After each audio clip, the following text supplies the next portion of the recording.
8. Mr. Brungart represents Mr. Daly. Mr. Brungart, are you on the line?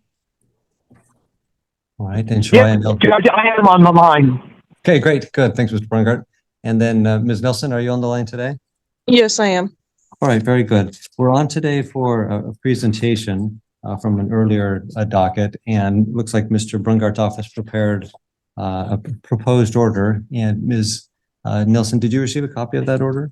I did. Do you have any concerns that it doesn't accurately reflect what the court ordered?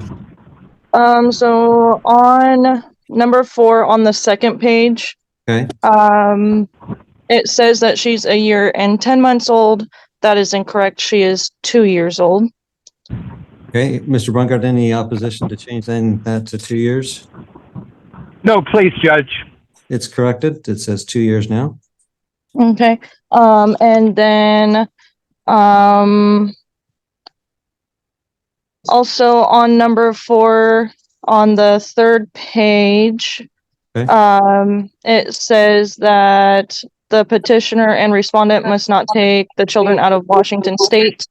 I have family that's out of state, and would like to be able to go and see them with my daughter. My sister lives in Idaho, and then I have a cousin that lives in Nevada. So I believe that I should be able to take my daughter to go see my sister and my cousin when upon visitation. Okay, Mr. Brungart. No objection to striking. Okay. Number 5. Let me ask if I could, Ms. Nelson. Yeah. On that number on page 3, where it says petitioner and respondent must not take the children out of Washington state, Mr. Brungart proposed that we just simply strike that provision. Are you comfortable with that? For the petitioner, I believe he should stay in Washington state. I don't believe he has family that he goes to see outside of Washington state. Okay, Mr. Brungart. No, Judge. If what's good for the goose is good for the gander, if we're going to strike it, let's strike it altogether. In fact, I don't believe the court even made a ruling on that particular point. Thank you. Thanks, Ms. Nelson. Do you at the hearing? I do not recall. I don't specifically recall making a ruling on that particular provision. Is it your position that I did make a ruling on that, or is just that? I believe I did have it in my parenting plan from the beginning, and it was not brought up in the last hearing. Okay. And in your proposed parenting plan, you were proposing that Mr. Daly be restricted from removing the children, but you were not restricted. Is that correct? Yes. Okay. I'm just taking a look at that proposed order that was filed, at least by Mr. Brungart. He filed a proposed parenting plan. Yeah, the parenting plan that I'm talking about is the one that I filed back in March. And then I had to go and file another one in response to his parenting plan when I turned into my declarations. Okay. I'm going to revise at the top of page 3 of the proposed order. I'm revising it and indicating that petitioner must not take the children out of Washington state and removing the restriction on the respondent. Okay, if you'd like to move to your next item, Ms. Nelson. Okay, number 5, we both requested child support. I have taken care of Paisley since day one, basically by myself. Since we have split up, I have not received anything from Mr. Daly. No diapers, not Ms. Nelson, even. can I chime in? So Yes. I looked at the minutes from our last hearing when the court made its rulings. There was we didn't address child support at that time. The court did not make a ruling on child support. Correct. So at this point, was there a specific request made? Because otherwise, I'm just going to say it's reserved, which means that the party's going to address it at a later time. Yes, I believe in my parenting plan with the declarations that I turned in, I requested child support from Mr. Daly.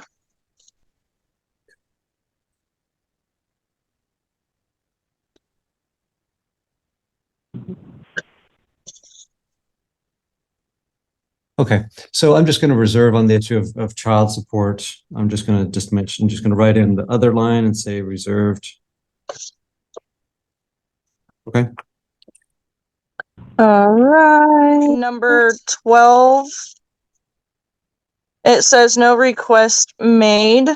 I believe when I responded to his parenting plan after being served with it, I requested that the petitioner pay at least $3,000, I believe, for lawyer fees when lawyer is, I guess, requested and present. Okay, and so we did not address that at the last hearing, correct? Correct. Okay, so I'm going to, at this point, I'm just going to say that the request is reserved. You can address it at a later time. Okay. And other concerns? Number 13 on, I believe, the second to last page. The restraining order. I did request a restraining order from Mr. Daly. Did you request it in this cause number, the 233304? I believe I did. In which document did you make that request? On my parenting plan that I turned in. Okay. And at the last hearing, did we address that issue? No, we did not. Okay. I'm just on that issue also, I'm just going to simply indicate that that issue is reserved. Okay. Number 14, where it says the supervisor shall be Tara Hargrove. I did spell her name out in the last court hearing. It is Hargrave. I'll make that change. Any other concerns? If Mr. Daly has gotten appointments with evaluators, when are they? And who are the evaluators? I don't know. They just need to be somebody who's credentialed and licensed to do that type of evaluation. So the indication in the proposed order is that the evaluations will be collateral, which means that you will have opportunity to provide information to the evaluator. So therefore, they'll speak with you, and therefore you'll know who they are. Okay. When he does have his evaluations, I would like to be messaged about that since his lawyer does have my phone number. If he can let me know as soon as he gets them, that would be good to know because then I can go from there. Okay. Yeah, I think with the order is pretty clear that any evaluations that will be undertaken by Mr. Daly, Ms. Nielsen will have opportunity to provide collateral input. Therefore, they'll either reach out to you, the evaluators themselves, or you'll receive some type of messaging. They're the ones that are going to be driving that. So I think I'm not going to make any adjustments to the order. I'm just going to go ahead and, with the adjustments that we've made, I'm going to go ahead and sign off on that. And then I'll just ask if the parties have any additional questions or concerns. Mr. Brungart? No, Judge. Thank you, sir. All right. And Ms. Nielsen, any additional questions or concerns? So I would like to say that since the visitations have started, Paisley's demeanor. So I'm just going to interrupt. I'm going to interrupt again. I apologize, Ms. Nielsen. So we're on today for a presentation from the prior order. So any issues related to basically anything else that's not docketed, we generally don't address those issues right now. We wait until there's something that's been docketed. So for right now, we've accomplished what we were set out and everybody's on. So if you have any concerns related to the visitation, you can certainly note that up with some type of motion or request for relief or change. Okay. Okay, great. All right. Well, thank you. That'll conclude the hearing for today. Represents all right, thank you. Thank you. And it looks like Mr. Anderson is here representing Mr. Day, and Ms. Looney is present also, and Mr. Reed is here. Looks like we're ready to go. We're on today for a presentation from a hearing from September 12th of 2023. And Madam Clerk, do you need to know if you see other folks? Is that why you're looking there? Okay. Yeah, the clerk makes a record just to make sure who's here. So is Erica Turner present today? Yes. Okay, welcome to you. And is Donovan Day present today? I'm here, Your Honor. Okay, welcome to you also. And Ms. Corey, are you on the line? She's the guardian ad litem. I don't see her on. So we'll just note that for the record. Great, thank you. So we're here related to that proposed presentation. So I have received from, I believe, Mr. Reed's office, a contempt hearing order, an order regarding a motion for contempt modification of support. So I have those in my possession. I'll just check with Mr. Anderson if you received copies of those. Thank you, Your Honor. Yeah, Ken Anderson for Mr. Day, and I have received those. And we also had a submittal, Your Honor. I hope that you received our sealed financial source document. There are quite a few pages, but Let me just pull up the case file.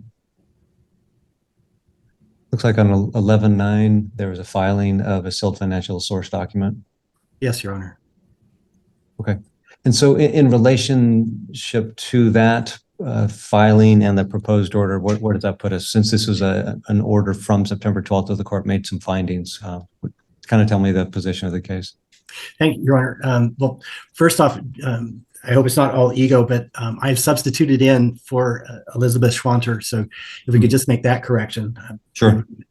Then really the only contest that we have, the reason we submitted those documents is with the judgment summary on page 1, paragraph 1, and also then the money judgment against Mr.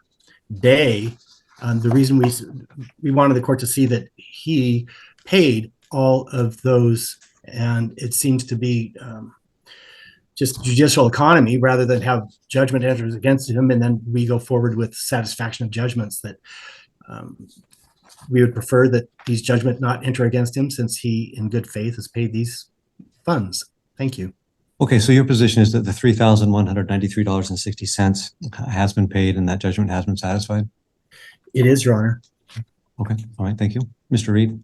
Our position, Your Honor, would just be that we would prefer to have the judgment entered and then the satisfaction showing that it was made, just so that we have on the record that there were amounts that needed to be paid. Thank you. Ms. Looney, do you have any input on that issue? The $3,000, Your Honor, no.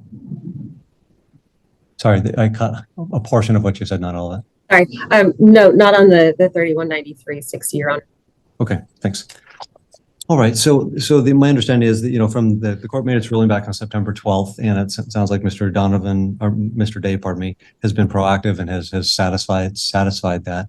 I think it's proper order to memorialize what the court did. The court made that finding that there was that particular judgment and that there would be a satisfaction of judgment filed at a later time. So if we could proceed in that fashion with the contempt hearing summary, if there's no further objections to that, I would sign off on that. And then I'll ask the parties regarding the order regarding support, modification of support, if there's any concerns on that. No, Your Honor. Okay, Ms. Looney, do you have any concerns? No, Your Honor, I had communicated with Mr. Reed on my concerns, and those are incorporated. Okay, all right, great. So I will go ahead and sign off on both those proposed orders, and we'll look forward to a satisfaction of judgment document being filed. Any other items to address on this morning's docket on this particular case? Not at the moment. Thank you, Your Honor. Thank you, Your Honor. All right, very good. Present. All right, and I see that, let's ask if Isaac Bondurant, if you're on the line. Yes, Your Honor. Okay, welcome to you, Mr. Bondurant. And it looks like, Ms. Looney, are you involved in this case also? We are, Your Honor, but it's my understanding that there's no child support order being entered today. Great. Thank you. Appreciate you chiming in. All right, so we're here on today on a presentation from an earlier court hearing. This is from October 31st, where we had a hearing and the court made some rulings. I have proposed orders that have been prepared by Ms. Bliss. There's 3 orders: an order on adequate cause to change a parenting plan, and then I also have a parenting plan, and also an order appointing a guardian ad litem. Mr. Bondurant, did you receive copies of those documents? Yes. Okay. And do you have any concerns that those orders fail to reflect what the court ordered on that day, or any other concerns related to those? Yeah. Your Honor, I was actually going to see if we would be able to postpone. I'm going to be looking for seeking representation. Okay. The funds are there now. So I have clearly made a mess of the situation. I haven't made the situation any better with you. I'm just shooting myself in the foot. anytime I basically talk, I feel wrong or right. So I'm just going to do my best and invoke my rights, shut my mouth, and get an attorney. Okay, so you're asking for this hearing related to proposed orders to be continued until you have the attorney on board, correct? Yes, Your Honor. And then I was also, aside from that, I've been awarded 3 30-minute phone calls. I just wanted to touch base with you a little bit on that because there was some clear confusion. I was hung up when my wife said hello to the children, and I was told that you said specifically only I could speak. My other child has been hung up on, and I was also going to touch base. I haven't seen my children in months. I was going to see if there's any way I would be able to FaceTime them as they are also asking to see my face. That's All right, let's go ahead and take things one at a time. First, let me hear from Ms. Bliss related to the proposed orders of the adequate cause, the guardian ad litem, and the parenting plan. And Your Honor, I believe that my orders accurately reflect your rulings on October 31. Mr. Bondurant didn't ask for an attorney at that point. We proceeded with the hearing. We proceeded with the hearing. I prepared orders to that effect. To now request an attorney before these orders are entered is essentially just delaying the process. You did appoint a guardian ad litem. Ms. Kale does need to start her investigation, so I would ask that the orders be entered today. And then I can address the phone call issue afterwards if you'd like. Thank you. Yeah, let's proceed in that fashion. So the first order, proposed order, is the order on adequate cause. That's an appropriate ruling, and so I'm going to sign off on that. And I don't think that it needs to be continued because the court's already made its ruling. Another attorney comes in and would look at that, and I'm comfortable signing off on that because that's exactly what happened. I made a finding of adequate cause that there is enough of a substantial change there to allow for modification. So I'll sign off on that. And then the guardian ad litem, that's an order that is appropriate also to be entered at this time. That's what I did. I ordered that there be a guardian ad litem appointed. I did make one change to the proposed order on page 2. We're looking for the interim GAL report to occur on January 16th of 2024. I just changed it from 23 to 24. So I'm going to sign off on that. It's a county pay case, so neither party will have to pay for it. So I'm going to sign off on that and deny the request to continue. Then, as far as the parenting plan, the parenting plan, when I reviewed it, it accurately captured what I ordered on that day and from October 31st. So I think in response to Mr. Bondurant's request to set the matter over, I think I've seen this pattern happen numerous times where a hearing will happen. And then the request is set over, and then a new attorney comes on, and they listen to the hearing on video or audio, and they find that the proposed order as presented was exactly what the court ordered, and then they sign off on it. So that's typically what happens. If there's ever a need to change it in the future, if there's a change of circumstances, certainly Mr. Bondurant could address that through motion through his new counsel. Otherwise, I find that the order as presented captures what the court intended it to capture. So I'm going to sign off on the order. All right. So if either party needs copies of those proposed orders, you can get those copies from the court clerk. As far as the provision related to phone calls, I indicated that the phone calls could be up to 3 times per week, Mondays, Wednesdays, and Fridays at 7 p.m. or 5 p.m. I think I said 7, and it could be up to 30 minutes. Now, Mr. Bondurant had a question related to that and shared his input on that. I don't think I fully heard from him, so we'll hear from him a little bit more, and Ms. Bliss. Mr. Bondurant? Yes, Your Honor. You're addressing the issue as far as phone calls. Could you just kind of give me just maybe either repeat what you said before or expand what you said? So my daughters have asked me to FaceTime them. Taylor Flick said the only way she would agree to that is if I did it over the app through the courthouse. I just feel that's treating it a little bit too much like there's a restraining order, which there isn't in place. But she said basically no to the FaceTimes, and anytime that my child or my wife says anything to the kids, I am hung up on. And I was told that you specifically said that it was just me to talk to. So I was hoping if that was the case, that at least during this time that my other children, my wife, would also be able to talk to them, seeing as they have been in their life for years already. Thank you, Ms. Bondurant. Ms. Bliss? And Your Honor, I think with the issue of other folks on the phone, I think it's my client's understanding that Your Honor ordered this to essentially be visitation between dad and the children. So she was hoping to limit the phone calls, at least at this time, to dad and the children to continue to furnish that relationship and that visitation. Okay. All right. Thank you. All right. So Mr. Bondurant is not an unusual request. It seems like a reasonable request to allow, people that know the children, love the children, to have communication with them. The order that I entered allowed for specific communication between father and children. And I also appointed a guardian ad litem to chime in, and she's going to chime in sometime in mid-January. And so while I'm sensitive to the need for all individuals that have a relationship with the children to continue to build that relationship, I'm going to hold off on it for this time and have the focus be the time between father and daughters, and that can be the focus for now. And also I'll just make mention that the intent of the court is to allow free communication with the father and the daughters. There shouldn't be any untoward or extra restrictive activities on the mother's part. The idea there is that father's to have this good, solid time with his daughters, and it's not to be unduly restricted or prematurely terminated for reasons that may not amount to as big a deal as they seem in the moment. So with that said, as far as the FaceTime, Ms. Bliss, did you have any comment related to that request as opposed to phone call? I don't have a position on it. I think I don't think my client would have any objection to that if Your Honor ordered it. Okay, I think FaceTime is good to have that also. So it's telephonic contact, and I'll put or FaceTime or related video, or yeah. So I'll just put or FaceTime / video. So I've added that onto page 2 of the parenting plan. All right, so I think I've addressed those issues. So I've signed off on the proposed parenting plan. Any additional questions, Ms. Bliss?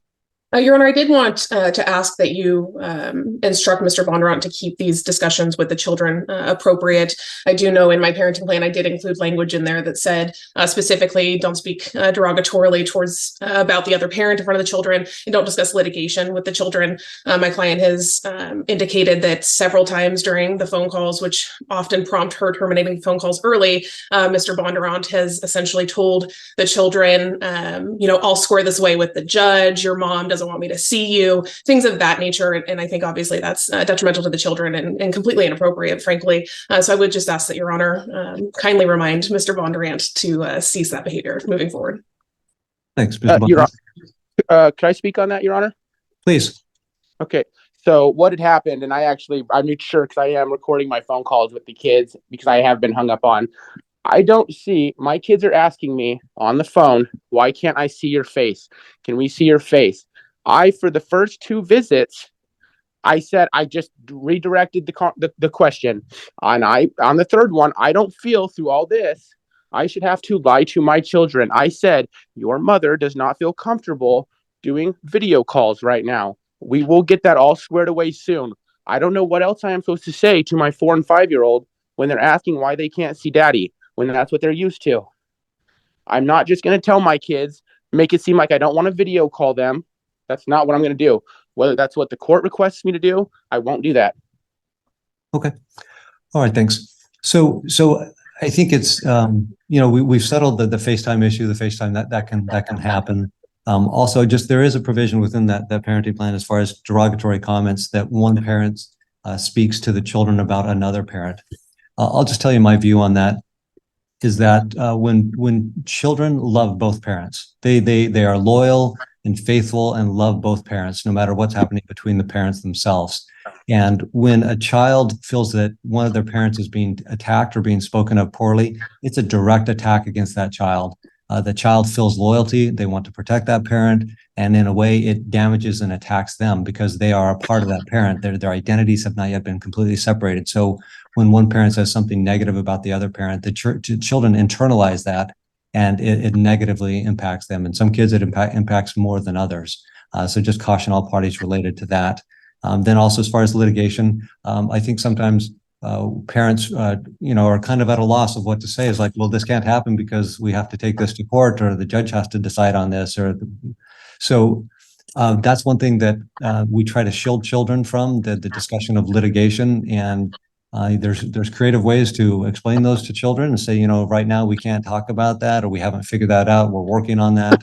And just leave it at that, and not talk about the litigation. And because that's way over little 4 and 5 year olds head. And so that's just, you can just say that's kind of an adult thing, and we're working on it. And just that helps the children to feel like, because sometimes kids feel like they're in charge and they have some responsibility to help work things out. And that's a really unfair burden to put on kids. So just encourage the parties to not discuss that litigation or court or anything like that, and just free the kids up from having to bear that. So with that, I appreciate everybody's help. I've signed off on those proposed orders, and that'll conclude the hearing. Thank you. Thank you, Judge. I see that Ms. Gilmore is present. Mr. Anderson is also present. Ms. Height is present. And I'll just double check to see if Melanie Anderson's on the line, or is she doing the normal viewing by Zoom? I believe she's listening, Your Honor. She is. I am here. Okay, great. Thanks. Welcome to you. We're on today for a presentation from the hearing from last week, the 7th. I have a proposed order prepared by Ms. Gilmore and Mr. Anderson. Have you received a copy of that order? I haven't. I don't think I've seen an official, but maybe I might have. But okay, it's a kind of going back and forth. Yeah, it's a 2-page document, and I'll ask Ms. Height, did you receive that document? I did, Your Honor, and I had a chance to look it over. Thank you. Okay. And Ms. Height, do you have any concerns with that proposed order as proposed? No, Your Honor. Okay. And then Mr. Anderson, the one I'm looking at, it says on the caption in the top right corner below the cause number, it says order on hearing from November 7, 2023. And I'll just read it, and you can follow along to see if that's the same one that you've got. So yeah, this is, I'm sorry. Do you have it there handy? Yeah. It's the one that refers to the visitation with Kelsey McDonald's. And yes. Okay. So there's 2 paragraphs, and paragraph 1 has 3 subsets, A, B, and C. And then there's the second paragraph talks about Ms. Rosen's office. Correct. Yep. I do have that. All right. So that looks like that's the most recent. Do you have any concerns that order fails to capture what the court ordered last week? No, I think my biggest hesitation is solidifying on the Monday, because just right now, as far as work schedules and before all this, our schedules have been pretty fluid and relaxed and able to adapt. Right now, obviously, everything feels pretty solid, and kind of like I kind of feel like I'm along for the ride a little bit. So obviously I'd like to go back to be able to communicate on being able to have some flexibility. Right now, I believe it was proposed for 12 to 4. Right. That works okay right now with my schedule. But when I work for legislation, so when they're in session, I usually had been doing dinner visits with my students, because I'll be working in Olympia all week. And so the 12 to 4, I'll be in the Senate, so I can't obviously leave on Mondays. Right. Okay. Thank you, Ms. Gilmore. And I can update the court. My plan is also flexible and willing to work around the party schedules and the child schedule. The only reason I included the day certain was because that was the direction of the guardian ad litem. She wanted consistency, but I would be fine striking that language and just saying that the parties need to agree. What I would defer to the court. I have a few other updates to the order that I do believe is consistent with the guardian ad litem's recommendation, if the court wants to hear that. Yeah, let's finalize this, and we can move on to those. So we're specifically looking at 1C, where it says father shall have visitation once a week for 4 hours on Mondays from 12 to 4 as otherwise agreed between the parties in writing. So Ms. Gilmore is indicating, if I understand her correctly, that the father shall have visitation once a week for 4 hours as agreed in writing by the parties. I think that was the concession you were making, correct, Ms. Gilmore? And my client can speak to that, but I do believe that is what is agreed. What I'm saying is that based on my communications with the guardian ad litem, she had indicated between 2 and 4 hours rather than a set time of 4 hours. Okay. So kind of taking those comments into account, what I like to have is to have a set date and time, and then allow for flexibility that inevitably kind of is necessary as parenting children. So I think this order sets out a standard, says, okay, this is when it's going to occur, or as agreed between the parties. And it sounds like in the past, the parties have been able to work through things. And my assumption is that they can probably continue to have some flexibility. But if if it comes to loggerheads and there can't be, the parties can't agree, then at least there's a default position where the parties where the father is assured that the visitation will occur. So I'm going to leave that provision as is. As far as the 2 to 4, I don't recall at the last hearing there was a mention of a range of 2 to 4. I thought it was just 4 hours is what the court ordered and what we had talked about it. But Ms. Gilmore, do you want to address that a little more further, more? And then Mr. Anderson, Ms. Hyde, you can address that too. So the parties had their first visit on Sunday, and that's my understanding was that Ms. Height's recommendation adjusted after the first visit. But I won't speak for Ms. Height. She can provide whatever her recommendation is. Sure. Ms. Hyde, thank you. Your Honor, there was quite a lot of discussion between myself and Isley before the first visit because she was pretty certain that she wasn't going to be able to accomplish it. And after we talked some and negotiated some, it was decided that while she didn't feel she could do 4 hours, she could do some unknown less amount. And she also wanted to have me present for that, at least for part of it. So in order to have some kind of contact, that was the agreement that she and I came to. And so I met with her and her mom first for a brief time. And when Mom left and Dad came, the visit began. And I didn't know if we would be there for 15 minutes or for the full 4 hours. And the visit went extremely well. Isley was more comfortable than I expected her to be, really right from the first few minutes. They had a very good visit, but I didn't want to say you've got to stay here for 4 hours because that's what was written up in the orders. I felt like it was going to be in Isley's best interest to have some say-so in that. At the end of the day, I stayed for the first couple of hours and she was comfortable. I spoke with her away from her dad and asked if she wanted me to continue to stay. And she said no, that she felt she was fine with me leaving. That was very encouraging for me. I felt like she'd made huge progress. So she stayed about another hour, is my understanding, with just her dad. So that visit was for 3 hours. Subsequent to that, she decided that her next visit, which would be Monday, this coming Monday, she would like that to be 2 hours. So in deference to her and knowing that she's making progress and that she's trying hard and that she has had such a high level of anxiety, I felt it was not in her best interest to demand that she have to have a visit for 4 hours with her dad. My expectation is that when she knows that she has a little bit of say-so, she's going to be able to cope with it better. She asked for 2 hours. It wouldn't surprise me at all if on Monday she decides that she wants to stay a little bit longer. So that's my position. I know it is counter to what the court originally ordered, and you're correct. There was no range that was suggested the last time that we were in court, that it was just going to be a 4-hour visit. But when it came that she was absolutely refusing to have any kind of visit, it felt like it was the best option at that time. And so that's why I made that sort of off the cuff decision without contacting Your Honor. It felt like it was the best thing for Isley at that time. And I believe the outcome has been very positive. Thank you, Ms. Hyde. Mr. Anderson?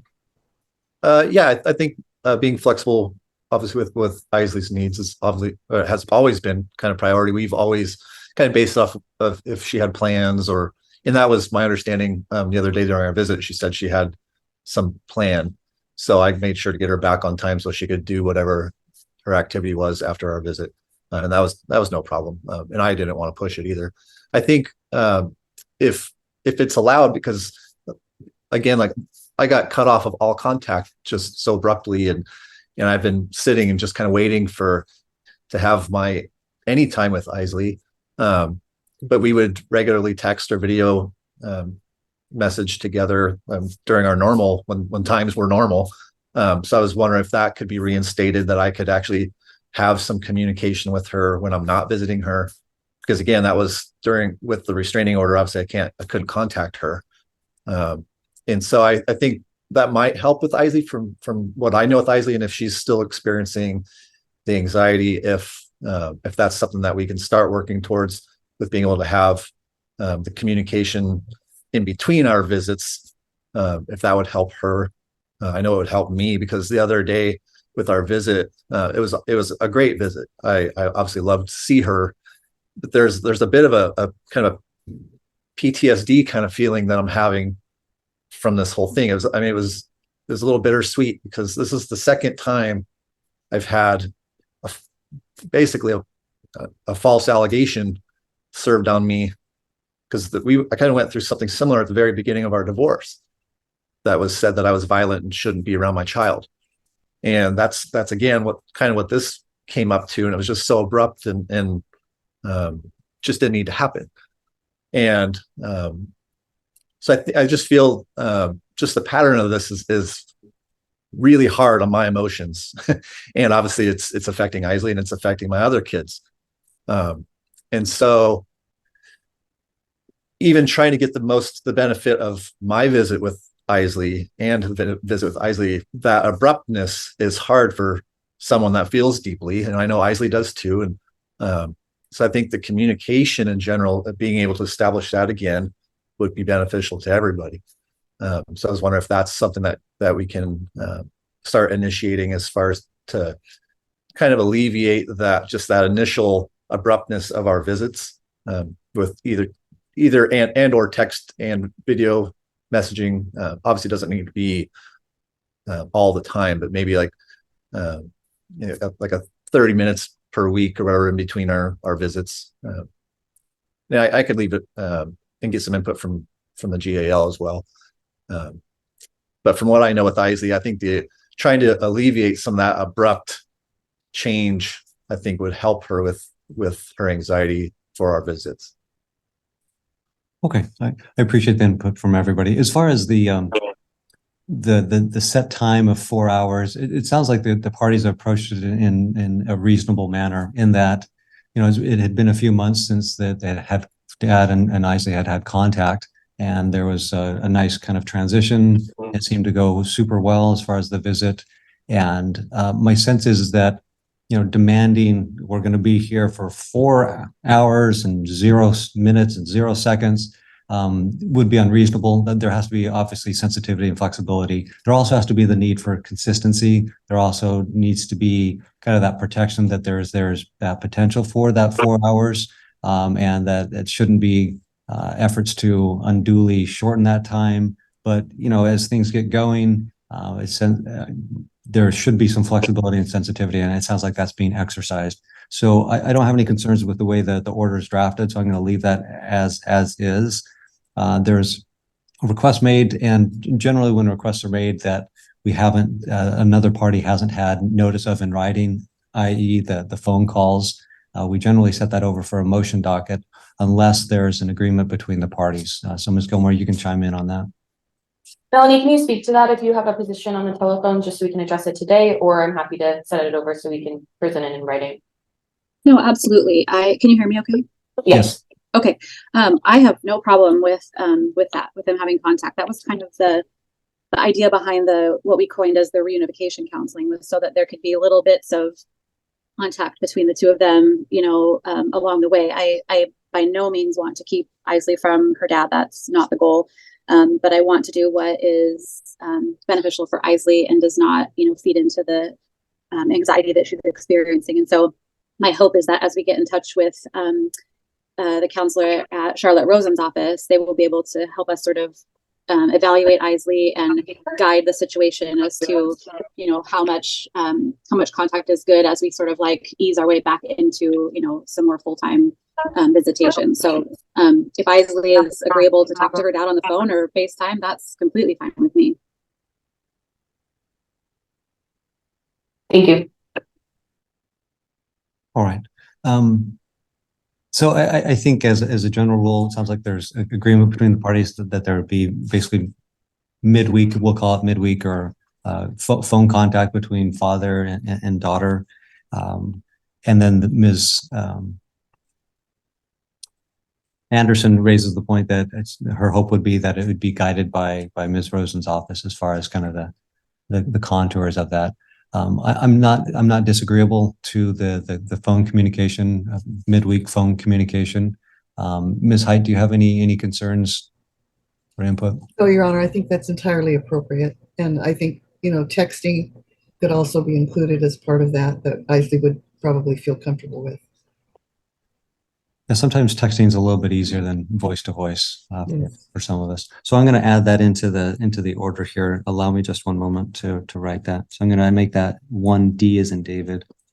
While Your Honor's doing that, may I ask Ms. Height, it was Patricia Anderson who's actually going to be providing individual services, is that correct? That was my understanding from Ms. Rosen, yes. Okay. And the 1D provision says father may communicate with the child by phone and text as guided by the counselor for the child. So then I think that's appropriate. So with that addition, I've signed off on the order. And just to note for the record, I don't think that there's any contempt issue, but under 1B, it does reference specifically that Charlotte Rosen will provide the individual counseling. Maybe if we just even put Miss Rosen's office, because I don't believe Miss Rosen is available to actually provide it direct herself. Any concern if I to add or one of her associates? No, that's fine. I'll add that. Your Honor. Yes. I'm sorry, I'm not sure I'm supposed to address you directly because I have representation, but just for clarity's sake, for the record, so my legal last name is Nelson. So there's not confusion in the record. It's Melanie Nelson. Yeah, thanks, Ms. Nelson. I appreciate that. Yeah, I default to the initial pleadings. Sometimes that gets updated. Sometimes I try to be careful with that, and I'd like to use people's names that they prefer to. So I appreciate that input. It's no problem. I just didn't want there to be confusion on the record. Great. All right. Thank you, Ms. Nelson. Your Honor, might I ask for a little clarification as well? Sure. I understand the comment or the ruling that was made that Charlotte Rosen's office will have some input as far as the phone and text communication. Yeah. Are you suggesting or ruling that there should not be any until that occurs? It seems that the parties were agreeing that could start anytime, and that if there were problems, perhaps that's when her office would step in. I don't want to rush into it, but it sounds like both parties are ready to have some of that happen right now rather than wait. And I do believe that they're going to try to get her in right away, but it still could be a couple of weeks. So Ms. Nelson, do you have any input? Yeah, sorry, I can speak for my client. Yes, I think that there's flexibility there, Your Honor, and yeah, I do agree with Ms. Height. If there's any problems, we can defer to the counselor, but my client is flexible, and hopefully we can just work out some of these issues amongst the parties. I appreciate you raising the issue, Ms. Height. I'm going to add to 1D, this communication may commence immediately.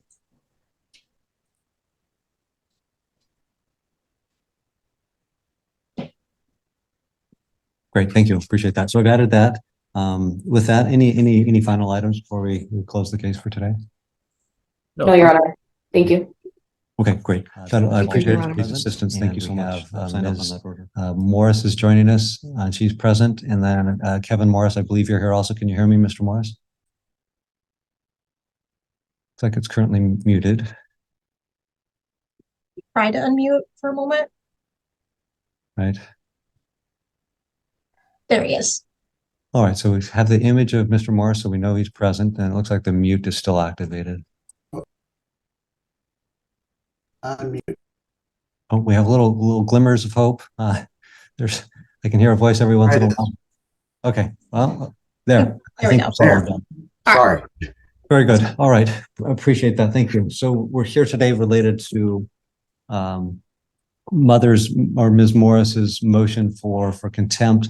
I've reviewed the pleadings that all the parties submitted, and there was we had a little extra time, and we came back this week to review things. So I've reviewed all the relevant pleadings, and so we'll hear from Ms. Baldwin, and then we'll hear from Mr. Morris, please. Thank you. So again, for the record, I'm Chelsea Baldwin. We're the moving party asking for contempt. It's important to know that the decree in this matter was entered in 2017, so amounts paid prior to that are really not an issue. What's at issue is payments that have been made since the decree was entered. Since over the last 2 weeks, we were able to verify some of the payments, which is a good thing, and create an accurate portrait of what is actually owed, which I don't believe at this point really is in dispute. What's owed is spousal support from September of 2018, essentially until current, just a lack of payment for several years there. There was a single payment of almost $800 that was made, but that was a single payment in all of that time. When you look at Mr. Morris's materials, he essentially admits that. He admits that he hasn't paid in years and years. He was held in contempt for failure to pay in 2018, essentially got caught up to avoid jail time, then made a couple months of payments thereafter and then ceased. The TSP and the FERS payments that were my client's payouts are her 50% share per the decree. They are not spousal support payments. Those are her entitled property settlement. And when you look at the obligation at this point, it's incredibly significant. It's more than $100,000 that is owed in the back spousal support payments, as well as the interest on those payments. We've calculated those for you, as well as sort of included the forward-looking payments, so you can kind of see the total obligation. And that's why it's really significant, because we have this very large number, and we have to figure out, how do we deal with that? How do we resolve this? These are non-dischargeable debts. We don't want to play the game of getting a judgment and then chasing it. That's not effective for, frankly, anyone. Unfortunately, in this case, we do have a longstanding history of Mr. Morris not paying. We have him held in contempt. We have years going by where he just essentially ignored the obligation, and his declaration provides no excuses for that. There are no medical documentation. There is not significant financial documentation. In fact, some of the documentation, he made the efforts to black out materials, so you couldn't read all of it or read what was happening in all of it, which is always a concern. On the flip side, my client has suffered greatly from his failure to pay. She is somebody who's disabled. She has very real needs, as we've outlined in her declaration, and she's struggled. She's essentially had to piecemeal jobs together that were exceptionally difficult for her, physically difficult for her. She's had to liquidate some of her accounts, some of her investments, just to be able to sort of make ends meet, which she would not have had to do but for Mr. Morris just simply refusing to pay. In this case, we have some very real things we have to deal with, and we have to deal with the fact that Mr. Morris is not going to voluntarily pay. He spent years where he was out of the country, very difficult to serve, years of non-payment, and even when he was held in contempt, that wasn't very impactful for him. He stopped paying within a few months of being held in contempt. Based on his declaration, he effectively admits the contempt and does not dispute he hasn't paid, other than that $800 payment or so since the 2018 date. So what we're looking at is really a solution-based contempt. We don't just want to play this game and come back over and over and over and hold him in contempt and slap his hand and get judgments. That's not effective. It's not effective for my client. It's not effective for the court. The solution we have, and similarly, jail is not effective. It doesn't get my client paid to throw Mr. Morris in jail. So we don't want that either. What we're asking to do is to have a solution, and that solution is to amend the underlying, effectively quadro orders, to allow for a direct payment to my client from Mr. Morris's 50% of his TSP and FERS, which will allow those payments to essentially catch up the arrearage. Once that arrearage is caught up and the spousal support obligation is completed, both those two things need to happen. Then at that point, Mr. Morris could then have those orders changed back and allow for his payments to resume what they should have been. I think that's a reasonable way of managing it, and a reasonable way of addressing the issue without repeatedly coming back to the court for relief. You'll note that I haven't asked for fees and sanctions, even though this is an exceptionally long-standing contempt. The idea behind that is that there will probably be a gap between the time when the TSP and FERS is paying my client and when Mr. Morris gets it reverted back. And during that time, that would essentially encapsulate fees and costs. So let me ask you a question. The totals that you came up with are prospective, they're future looking, and so you're kind of asking for a future contempt would be the source of the amended quadro, because you're going out. Yes and no. So the amounts from 2018 to current are very much real and present. Those are arrearages that exist now. The amounts from now until June of 2026 are forward looking, but so it's half and half. So there's probably about $80,000 that's an arrearage that he owes now, and the remainder is the prospective forward looking. So you're not asking me to make a finding of contempt for the prospective? No. Right. And so what's the dollar amount through November 30th that you're saying is contemptuous? Oh, I would have to, I can get you that exact number. We did it through based on the tiers of support payments. And so that's how we laid it out. So if the court wants that specific number, I can get that to you along with the correct interest calculations for that time period. Okay. And then as far as the amendment of the quadro, when you talked about the direct payment from the TSB or the thrift savings plan, that would be on a monthly amount or a lump sum? It would be ideal. I mean, if they could do it as a lump sum, that would be ideal. But my guess is that they will do it as a monthly payment.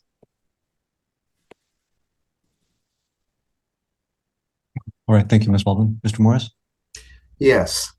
I still have aphasia, so I might not speak quite correctly like I would like to. However, I was ready to respond last week. I have let's say, just a short 5-minute update, and can I read that out? It's better to read it and to you. Well, I don't agree if it's new materials. I don't mind if he's reading sort of. Excuse me. If it's I'm sorry, Your Honor.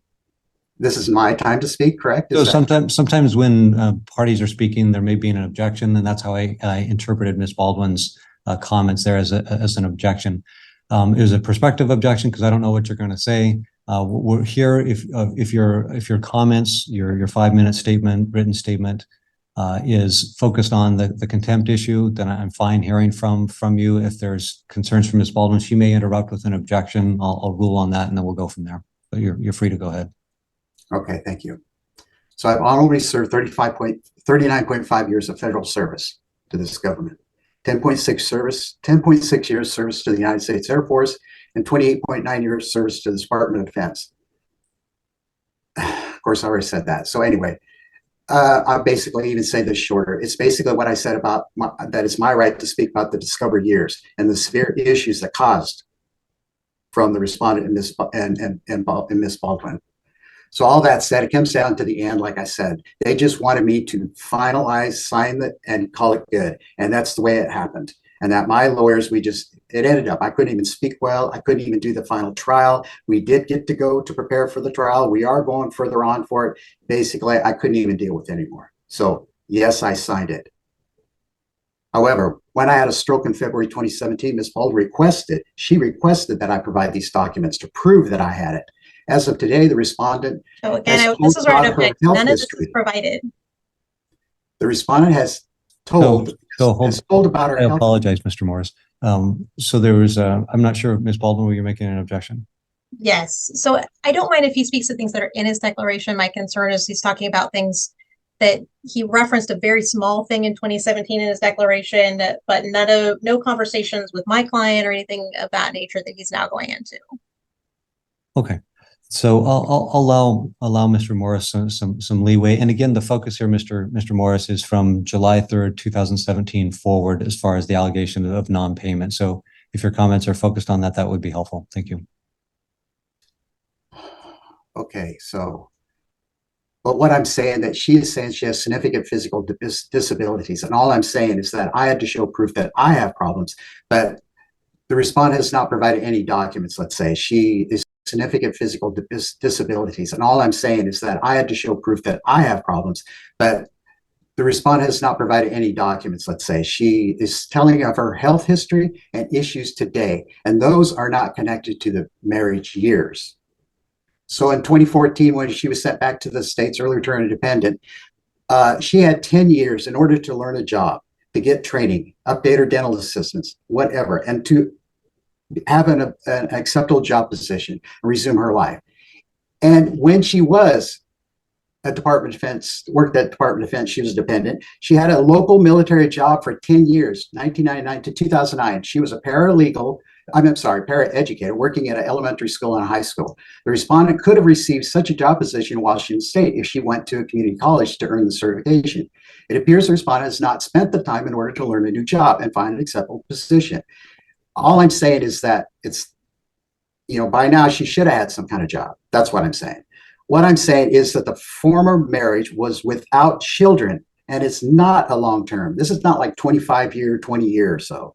The respondent quit her dental assistant job in 1997, a year before she went to Germany. So she did not sacrifice her dental career. And my Department of Defense position was not in a foreign government service position. The respondent had access to obtain a higher education at the military bases because they have online universities, but she refused not to do so. So anyway, so now we're getting back to, in September 2018, OPM court ordered benefits sent a letter to me and one to the respondent that they processed the court ordered appropriation. The former spouse's benefit is to start on the commencement date of my federal retirement benefit. In the court order, the respondent's last known address was 360. I know that the first of each month, the respondent is to receive $703.79, and my monthly pension is decreased by the appropriation. The respondent has not provided documents in regard to her monthly bank deposits, if need to know. As of today, the respondent has received, of these 3 years, a total of $25,336.44. If the respondent has any issues as to receiving the appropriation, then she should have contacted OPM court ordered benefits. It's because it's automatically done and it's taken out of mine. How is she receiving? I don't know. So what I'm saying here at the end, the respondent, Ms. Baldwin, continues to, I have to say, excessively want more money with a 12% interest. And of course, the attorney fee sanctions at a cost. Since I retired and have a federal pension, I do live off of a low limited income. If the respondent, Ms. Baldwin, were to win, I will be homeless and no money because it will wipe me out. Enough is enough as to this excessive harassment and more spousal support. So I'm asking once again, Your Honor, to end this monthly spousal support based on the amount I have paid nonstop from when it started to when I paused in October 2018. And this is to show that I did pay her nonstop till I stopped. So no matter the name of the money, in my opinion, no matter the name of the money given to the respondent, is money. So in addition, the respondent will receive the court order appropriation until she passes. Okay, thank you, sir. Thank you, Mr. Morris. All right, so so I think the characterization of the money or the funds is important. There's spousal support and there's also division of property. Under the community property theory that Washington works under, is that property that is property or funds that is garnered or achieved or acquired during marriage is considered to be community property. Therefore, the theory goes is that the community, through its joint efforts, created these funds. And then when there's a dissolution or a breakup of that community, both parties are to be compensated for their contribution for that development or creation of those funds. And that's why the characterization of the thrift savings plan, the first plan, it is money. Money is money, and also that has been properly characterized as community property that was to be divided between the parties. Therefore, it goes back through the marriage and says, "Hey, look, these are monies that were earned by the community through the course of the marriage, and now that the marriage has ended, each party is to get a portion of those monies that were generated by the community." So that's why the TSP or the thrift savings plan and the FERS payouts, it's important that that's a division of community property, which is separate and distinct from spousal support. So I appreciate Mr. Morris's view is that, money is money, and I get it. It's coming out of that retirement account, and yet the characterization as community property being divided is important, and that's a distinction that's borne out in the court orders, and that's separate and distinct from spousal support. So what we know as far as spousal support is that the spousal support, I've reviewed Mr. Morris's canceled checks that were signed by Ms. Morris, and most, if not all of those, predate the time when Mr. Morris ended paying, which I think was sometime in August 2018 was the last payment of the $1,500 or thereabouts, other than the $757 payment in November of 2020. So since that time, there's been no other payments. So from, say, September 2018 till present, the spousal support payments have not occurred as they were ordered. So then we take a look if that's a willful and wanton disregard of a court order. And here I find that it is, that there were payments, there were regular payments being made like clockwork. Mr. Morris was making those. And then it came a time that he made a decision and stopped paying those for whatever reason. My assumption is that it's kind of based on that argument is money is money. You know, we've got the TSP monies and the federal retirement monies going out to pay Ms. Morris. But there's no showing that Mr. Morris was incapacitated in any way, or there's major health scare or major medical difficulties that prevented him from making those payments. So based on the record before me and the documents that have been provided, I will make a finding of contempt that Mr. Morris is in contempt for failure to pay from the September 2018 forward to the present time the spousal support, or what they call spousal maintenance payments. So there was in the order itself that any of those dollars accrue at 12%, and you know, a few years ago, 12% was crazy high. Maybe today it's not as high as it used to be because, you know, mortgages are going at 7.5%. But that was the order that it would accrue at that level. So I'm not going to deviate from that. So what we know is that I'm not doing any prospective contempt findings. I'm making a contempt finding through at least through the today, that there hasn't been a payment through today from September 1 of 2018 to November 14th of 2023. So that adds up quite a bit, and then there's probably about $9,000 of interest that has accrued during that time frame. So I'll make that finding of contempt, and I don't know what the exact figure is because I didn't calculate it. But that's something that the parties can look at. Ms. Baldwin will draft a contempt order. She'll forward it to Mr. Morris, and he can check her calculations to see if if he feels that's erroneous or miscalculated. As far as the request for an amendment of the Qualified Domestic Relations Order, the Quadro, let me just ask this, Ms. Baldwin, was that request specifically laid out in any written documentation where it says we want to amend the Quadro? Yes, that was part of my motion. Can you point to me where that's at? I missed that. So I'm looking at. So if you look at the motion at page 4, okay. Up around line 6, I'm asking the court to enter an amended domestic relations order, which will effectively operate as a garnishment. Okay, thanks.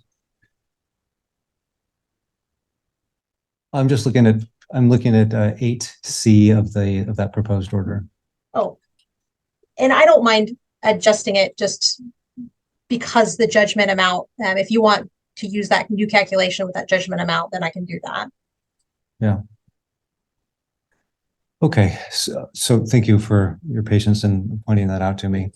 So, Mr. Morris, in Ms. Morris's pleading, she made a motion in addition to the contempt, a motion to amend the Quadro, which would serve as a means for that back payment of contempt of spousal support not being paid, that would be the source of those monies to satisfy that finding of contempt.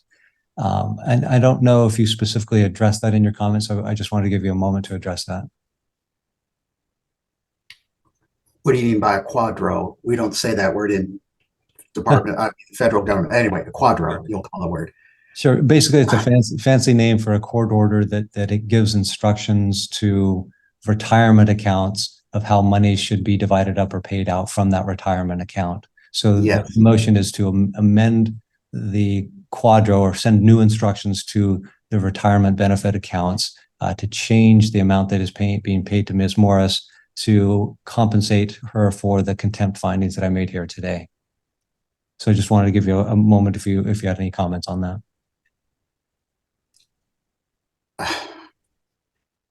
At this point, I'm not such a legal person and stuff like that. So again, you're taking more what's left of my retirement. Mr. Morris, we can't hear you. The thing is that I can hear him. I can hear Mr. Morris. Ms. Baldwin, can you not hear him? What I said in the original. So hold on. I apologize. I apologize for interrupting, Mr. Morris. Ms. Baldwin's indicating that she can't hear you. Ms. Baldwin, can you hear me? I can, thank you. I just had to address something. It might have been my connection, not his. Okay, great. I apologize, Mr. Morris. If you continue with your thoughts, please. In the original divorce decree, it was Exhibit C. Yes, I have to pay her this year, this amount, this year, that amount, that year, that amount. So it's 9 years. And there was nothing in there that said, if I didn't pay, I'm just saying, I didn't see anything in that Exhibit C that there was, if not, then it starts to occur the interest. I know I stopped paying her because I had to deal with my own financial and my times back in that time. Okay. So I said what I wrote to you at the original one I sent to you already. I said I would resume, but the interest rate especially will just wipe me out. I just can't even pay that much, but I can resume. I said I would resume and just start from what I say as of October 2018 on and just go until the end. If you were saying all the way to 2027, then I'll just do it, but the interest rate, I don't even have that, but that's what I said. The final divorce said nothing in there about that interest rate. So this is the thing I'm only asking about, that part. So I will resume paying the money, but if you want to go through a quadro or whatever, it's for the court to do that. I can't do anything about it. So either I just keep going paying, and I won't stop because, of course, I'm in trouble because I stopped her. I will resume.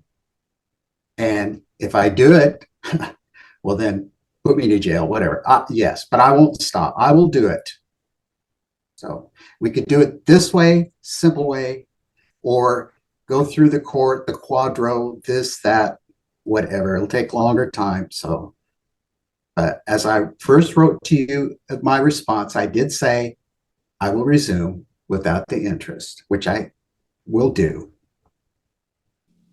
Okay. All right. Thank you, Mr. Morris. I appreciate your input.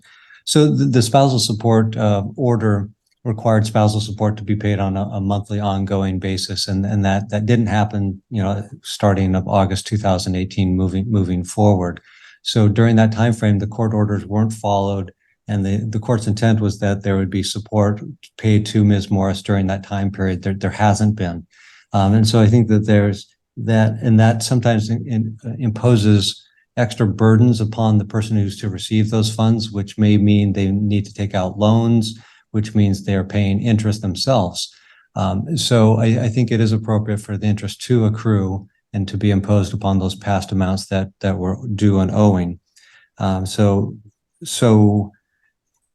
far as the means to get those past monies due to Ms. Morris, it seems appropriate that a quadro or a special court order to the retirement company telling them how to send monies to Ms. Morris should be entered. That quadro order should be entered with those special instructions to take additional monies from that retirement account to make up and pay for those past support orders that were not paid. So I will authorize that. We will need to come back with a proposed order for the contempt and also the quadro, so we have our numbers correct and everybody has an opportunity to view that. So I'll ask the parties timeframes I'm to asking prepare for, that. thank you. I'm asking for December 5th. December 5 is a Tuesday. And that won't be just to clarify, that won't be for the military or quadro division order. That'll just be for today's order. The other orders always just take longer. Okay. So, Mr. Morris, let me check with your schedule. On December 5th, it's proposed we come back at 9 o'clock in the morning for presentation of an order related to the contempt only, not the quadro, but the finding of contempt from August of 2018 to present. Ms. Baldwin will prepare a proposed order. She'll send you a copy of it, and then you'll have opportunity to review it. And if you have opposition or you feel that she did not portray the court's order properly, you can be here on December 5th to express that disagreement. So are you available on December 5th at 9 a.m.? Yes, sir. Okay. We will set that date, December 5th at 9 a.m. We'll come back for presentation of that order. Ms. Baldwin, any additional items for today? No, Your Honor. Thank you. Mr. Morris, any additional items? No, sir, not at this time. Okay.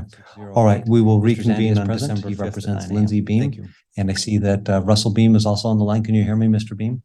Yes, sir, I can. Okay, great. We are here today on a review related to Mr. Beam's motion regarding a temporary parenting plan that's filed on September 21st, relating to the evaluations being completed and a parenting plan that was entered back on September 5th. So I'll just hear from both of the parties. Maybe I could hear from Mr. Zandy first, and then hear from Mr. Beam after that. Mr. Zandy. Thank you, Your Honor. Yes, I do represent Lindsay Maeda, and I was interested when we got the dockets that it said a review hearing. This is a case that was initially heard back in the late summer by Commissioner Morning, who made the rulings found adequate cause based on the criminal issues with Mr. Beam at the time, ordered that he comply with treatment and commence that.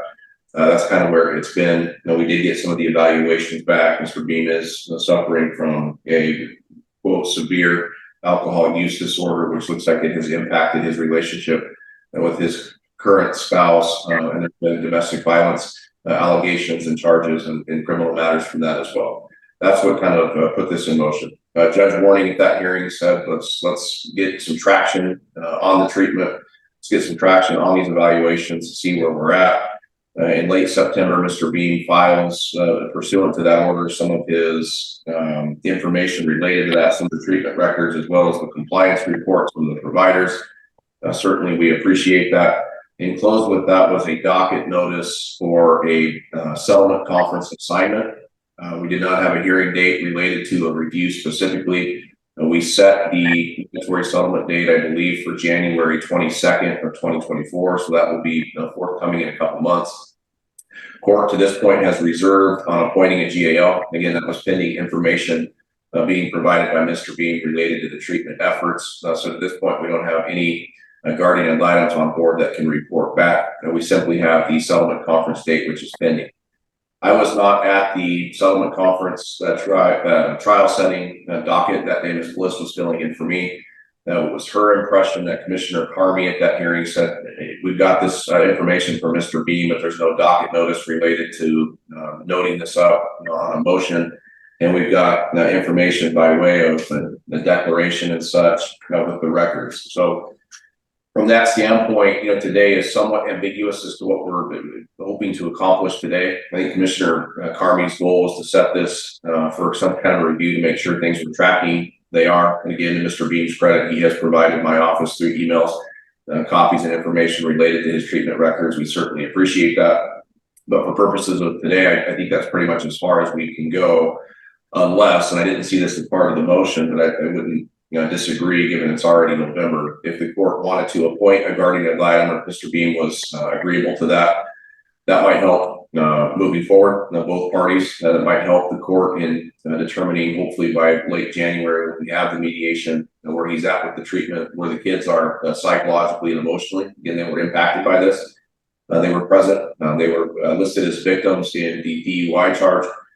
So if the court wants to appoint a guardian ad litem for that purpose, I would be agreeable to that. My client would as well. We just ask again that Mr. Beam be responsible for any financial impact from that, as we are in this situation, unfortunately, due to his issues with alcohol and domestic violence, and again, the direct impact on these children who are victims of the DUI case, in which dad was pulled over after driving .215, blew the BAC with all three kids in the car. That's our concern. That's where we're at. So today, I think we can only offer a limited remedy for purpose of what today's hearing is, which again is generically docketed as a review, with not a lot of guidance from Commissioner Carmi on how we were to proceed today. Thank you, Mr. Zandy. Mr. Beam, this is you set it up for a motion based on your motion that you filed on September 21st. So I'd like to hear from you, please. Yes, Your Honor. More or less it was a review because I'm trying to get my time back with my children, get more time speaking with them, maybe move towards visitations. As Mr. Zandy had said, I am moving forward with both my domestic violence and my alcohol treatment. If I could, I would like to read a letter that I wrote. I could further explain myself better as I'm a little nervous in situations like this. Yeah, I'm fine with that. Okay, I have had 4 months to introspectively analyze myself. That's 4 months day in and day out thinking about poor decisions, actions, and choices of my words around my children and things I should have done differently. At first, like most people, I denied my faults and placed blame elsewhere rather than look at my issues and attack my drinking problem head on. Since my realization of my wrongdoings, I've been taking my treatment seriously and become a very proactive member in my classes. It is through these classes that they have taught me to take full accountability of my past actions. It is also with my treatment that I've learned how to move forward and more positively impact my children's lives consistently. I have been completely sober since my DUI, which was 4 months ago. I have submitted monthly compliance reports as well as notes and letters from both my domestic violence counselor and my alcoholic treatment counselor per Mr. Zandy and his client's request. I've completed nearly 4 months of domestic violence treatment, as well as 2 months or 2/3 of the most extensive portion of my alcohol treatment. I've been active in AA groups as well. Since my DUI, I have also had an interlock device installed in my vehicle. I've acquired my SR22 insurance, and I've also acquired my probationary license, which only allows me to drive such vehicles. I miss my children, Your Honor, as I know they miss me. It's been 4 months since I've had them in my care. It's the longest I've ever been away from them their entire lives. Every phone call with them is heartbreaking. They ask me every time, "How much longer, Dad? What classes or what paperwork or what kind of court do you have to do to so we can come back? When can we come back to your house?" It's very easy to see in my sobriety that these children are my most important accomplishment in my life. Being back with them has been the driving force of my sobriety. And the continued enrichment of who I am as a father, a husband, and a man. And I'm worried about them. I want to be with them. I'm doing everything asked of me and understand fully why it has been. And at this point, I think with my progress, I deserve more time or deserve my time back with them as I continue down this path and continue to show my progress through these treatments. Because since I have quit drinking, my relationship with my wife, as Mr. Zandy had said, had been hindered because of my drinking and my domestic violence issues. My relationship and my household has become more peaceful and has blossomed into something that I couldn't ever imagine, being away from alcohol. And I would just like the chance to prove to the court that I'm a good father and I'm a responsible caretaker. I've tried to plead with Ms. Rodman outside of the courtroom and supplied her with proof of the progress I've made. I've tried to reason with her to get my time back or even start with some time, but to no avail. I want things to go back to normal just as much as the kids do. And in the end, Your Honor, there's a lot of fathers in this world who choose not to be a part of their children's lives. I have always been their biggest fan, and I will always fight for them.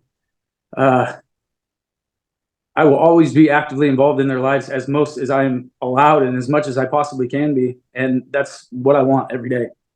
Thank you. All right. Thank you, Mr. Beam. So my sense here with Mr. Beam, he's making really good progress. It sounds like he's sincere in his efforts to gain and retain his sobriety and abstinence from alcohol, which it sounds like has created quite a bit of havoc and chaos in his life and disruption. What we know is that there was the DUI with a relatively high BAC level, which is obviously concerning for a lot of reasons. And now we know that Mr. Beam is actively engaged in the recovery services, which was great, which also includes the domestic violence. So it's an intensive outpatient for the SUD for 12 months, I believe, and the domestic violence is for 2 years. So he's been doing really well. Mr. Beam has been doing really well for the past 4 months. And I think this is important to recognize that when addressing past issues in all of our lives, that the race doesn't go to the swiftest, if you will. When people are addressing past behaviors, we're generally addressing years, if not decades, of behavior and decisions. And that creates a pattern in life that's not necessarily super easy to correct. Oftentimes there's a tremendous amount of of energy and excitement and power during the first few months, and everything's going really well. I liken it to a tree. When a tree, it takes time to bend a limb. If there's a behavior that's been created and a limb is shooting out at a 90-degree angle and you want to change it to a 45-degree angle, it takes time, it takes effort. And sometimes if you remove those supports, the tree limb flops back to its original position. So it's kind of indicative of just kind of how humans work and how we improve.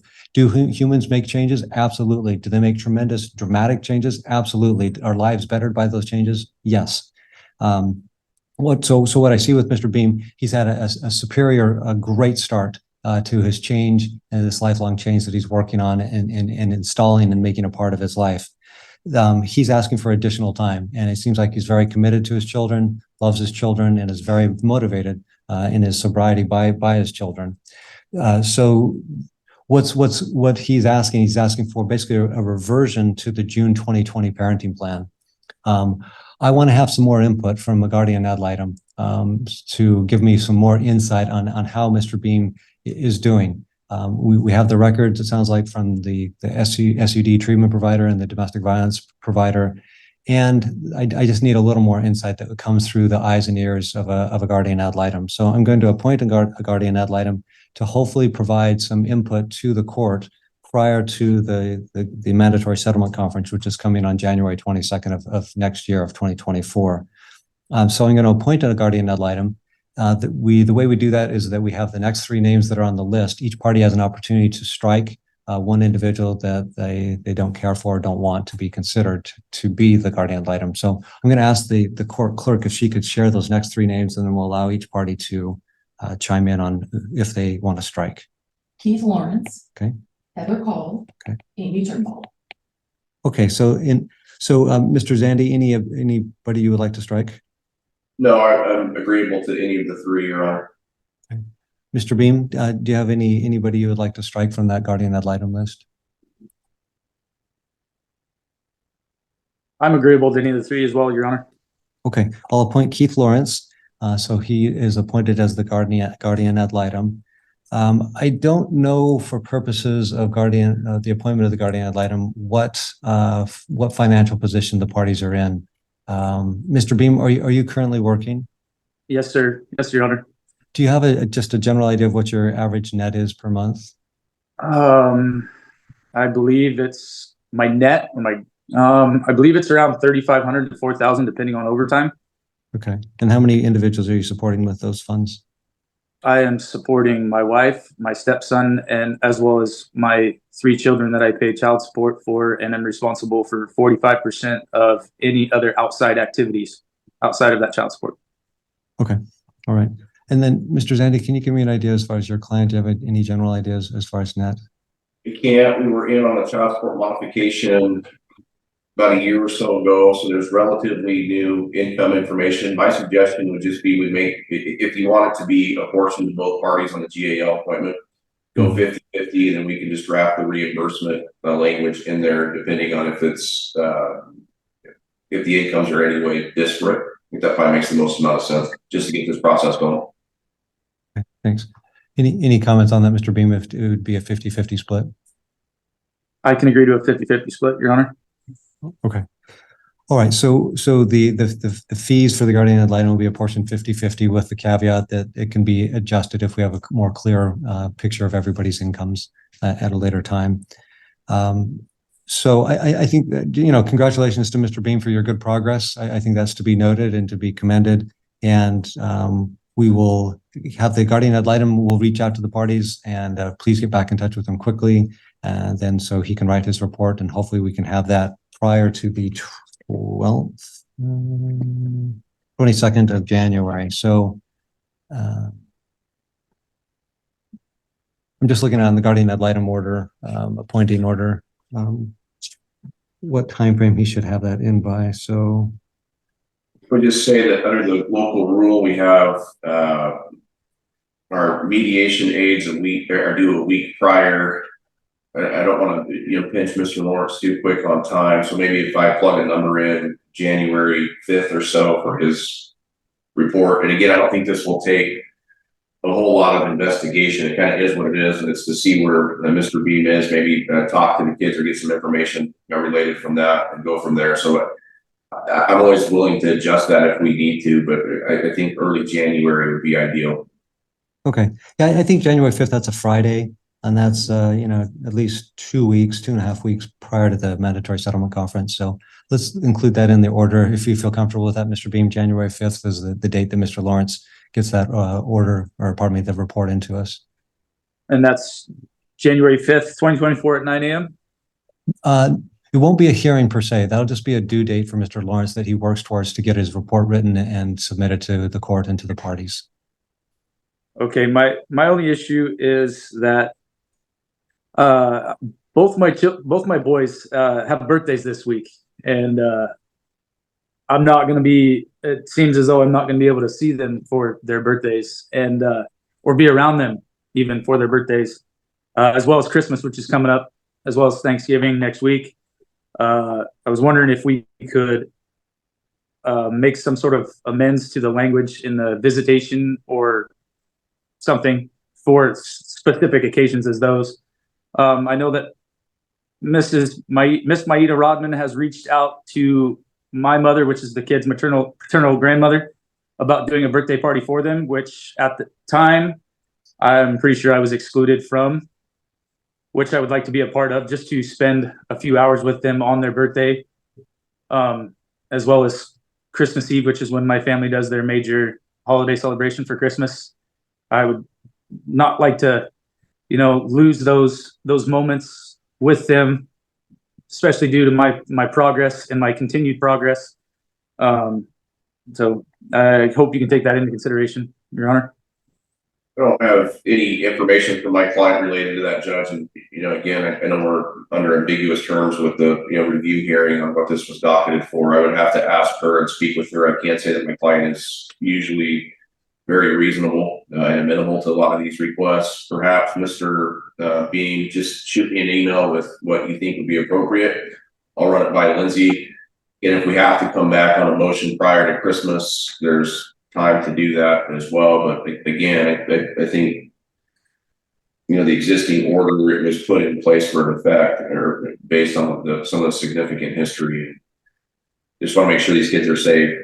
And I certainly think they miss their dad. I know that Mr. Beam misses them, but again, it's maintaining the safety. If it's in a supervised setting or group setting, I don't know that my client would necessarily disagree to that.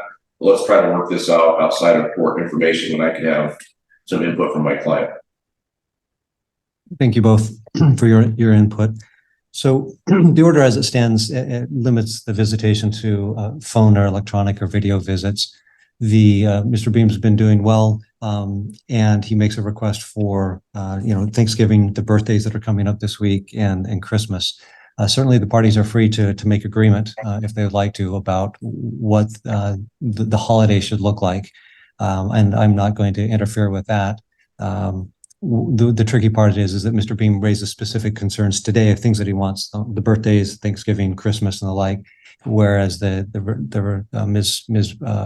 Ms. Beam, Mr. Zandy's client, doesn't know the specifics and hasn't heard of, and this would be the first time. So I think that's why Mr. Zandy's proposal of Mr. Beam, you sending information to him of what you'd like to see, and then possibly coming out to some type of agreement. And if you cannot come to an agreement, you could certainly note it on with the written motion for the specifics that you want. And I know that may not address the birthdays, but at least that it could address Christmas. So I'm not going to make a specific ruling on that today, since it's basically new information to Mr. Zandy's client, and his client has an opportunity to respond, and I need to give her that opportunity to hear and respond.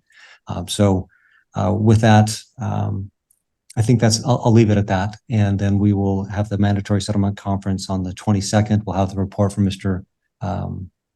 Lawrence on the 5th, and we need to have maybe that order prepared. And Mr. Zandy, is that something that you could prepare and we could have it set for presentation next week? That's fine, Judge. It shouldn't take long at all. I think we put that over the next week. That should be sufficient time. And Mr. Beam, I'll email you a copy of that just to expedite the process. You look at it and agree, just sign it and scan your signature back, and I'll have it entered before next week. So what we're talking about, Mr. Beam, is an order appointing Mr. Lawrence as the guardian ad litem, the 50-50 split of the payment. So Mr. Zandi's going to draft that, and then he'll send you a copy of it. If you feel that he accurately portrayed what the court ordered here today, you can simply sign off on it and then send it back to him, and then it'll come to the court and the court will sign off on it.